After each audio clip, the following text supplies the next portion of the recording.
Olá, mais uma semana se passou. Espero que pela graça, a esperança e a fé em Cristo Jesus, sua vida tenha sido renovada, avivada, mesmo ante a adversidade da vida. Nós estamos refletindo um pouco sobre a temática, o que fazer em meio ao sofrimento. E nós temos aprendido muito na vida do servo Jó.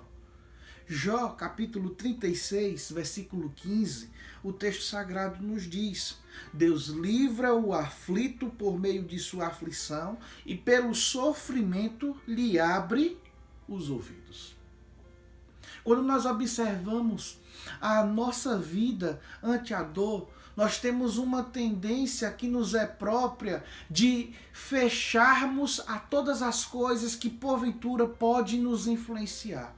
O sofrimento tende a nos enclausurar física e emocionalmente. Temos a tendência de nos afastarmos, mesmo diante da adversidade, daquele que pode nos ajudar. Não é diferente. Nós temos uma tendência de tirarmos de Deus aquilo que é dele. Essa é a inclinação da natureza pecaminosa humana, se afastar do seu Criador, do seu sustentador.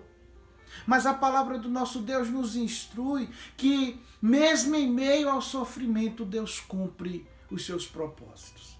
Hoje, nós vamos entender que nós podemos aprender ante o sofrimento. Nós podemos aprender ante o sofrimento. Vou ler novamente o texto agora na NVI, Nova Versão Internacional. O texto de Jó, capítulo 36, versículo 15, nos diz: Mas aos que sofrem, ele os livra em meio ao sofrimento. Em sua aflição, ele lhes fala. Ele quem? O próprio Deus lhes fala. Nós devemos fazer logo indagação ao nosso coração. Temos buscado entender a voz de Deus por meio de sua palavra, a Bíblia Sagrada, ante a situação que estou vivenciando? Não quero ser impessoal, mas sim pessoal à sua vida. Eu me coloco diante dessa situação. Particularmente tenho vivenciado dias difíceis onde entes queridos meus, tias próximas, há menos de 15 dias eu perdi 2 tias. Mas quando nós observamos a quem nos chamou, a quem nos salvou, nós podemos entender que mesmo a dor da vida, Ele está conosco e nos ensina. Foi assim na vida de Jó. Jó, ele percebeu que no final de todo o seu sofrimento, apesar dos questionamentos, apesar do lamento e dos grandes discursos dos seus amigos, o próprio Eliú, que é o texto que nós acabamos de ler, está falando a Jó, tentando consolá-lo, tentando mostrar o porquê do sofrimento. E nós podemos ver que no final de sua trajetória, Jó, ele aprendeu ante a dor. Nós devemos buscar entender. Nós devemos enxergar além do que estamos vivenciando. E nós só poderemos enxergar além do que estamos vivenciando quando nós temos um alvo maior do que essa vida terrena. E só há vida eterna para aqueles que creem e meditam e vivem a palavra da verdade. É revelada na Bíblia Sagrada. Johnny Toda, uma apresentadora norte-americana evangélica, ao prefaciar o livro de John Piper, Lições de um Leito de Hospital, e ela falando do momento que ela vivenciou entre os seus 17 e 18 anos de idade, quando ela foi acometida pelo câncer, ela disse: não importava o que acontecesse. Decidi que aquele hospital seria uma academia de ginástica para minha alma, um campo de batalha para minha fé e um campo missionário para Deus. Não vamos humanizar o que ela está falando. Nós não vamos aqui dizer que nós devemos nos afastar do Deus soberano. Não. Mas é descansar ante a soberania e a providência de Deus e usar as circunstâncias, pois ante a dor e o sofrimento, Deus há de nos usar para que o nome dele venha a ser glorificado.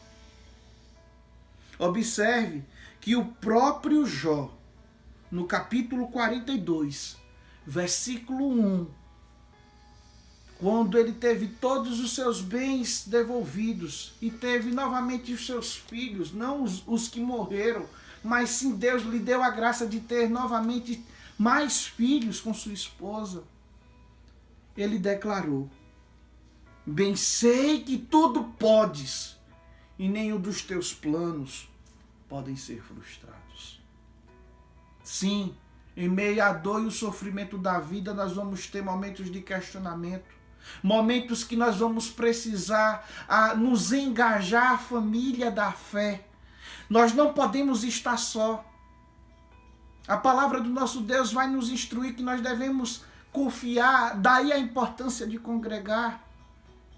O sofrimento nos aproxima de Deus se nós buscarmos a face de Deus por meio de sua palavra. Mas se nós buscarmos qualquer resposta fora de Deus, nós só vamos encontrar dor, angústia e principalmente renúncia da presença da face de Deus. Eu lhe motivo a enxergar além do que os seus olhos podem ver. Eu lhe motivo a enxergar pela ação do Santo Espírito de Deus que habita em mim e em você, a perceber que os planos de Deus não podem ser frustrados. E ante o sofrimento, ele há de nos ensinar. John Piper, no seu livro, ele sempre nos diz: não desperdice o seu sofrimento. Lembre dos servos de Deus do passado, que perderam suas vidas por amor ao Evangelho. Lembre-se, como um ganso, como John Hus, que foi morto queimado pelo simples fato de servir ao único Deus verdadeiro. Mas que mesmo em meio à face da morte, ele não o negou. Morreu queimado, cantando ao eterno Deus. Eu poderia passar dias falando de servos de Deus que morreram ante a dor. Mas nós não estamos aqui para falar de homens, mas sim para falar o que Deus faz por meio de homens e mulheres como eu e você, na simplicidade do nosso lar, na simplicidade do nosso trabalho, na simplicidade dos nossos relacionamentos. O sofrimento que nós estamos passando não será desperdiçado se usarmos ele para evidenciar a glória e o evangelho genuíno do Senhor. Que Deus lhe abençoe e que sua palavra lhe superabunde em sua vida, lhe conforte e lhe encha de esperança. Amém.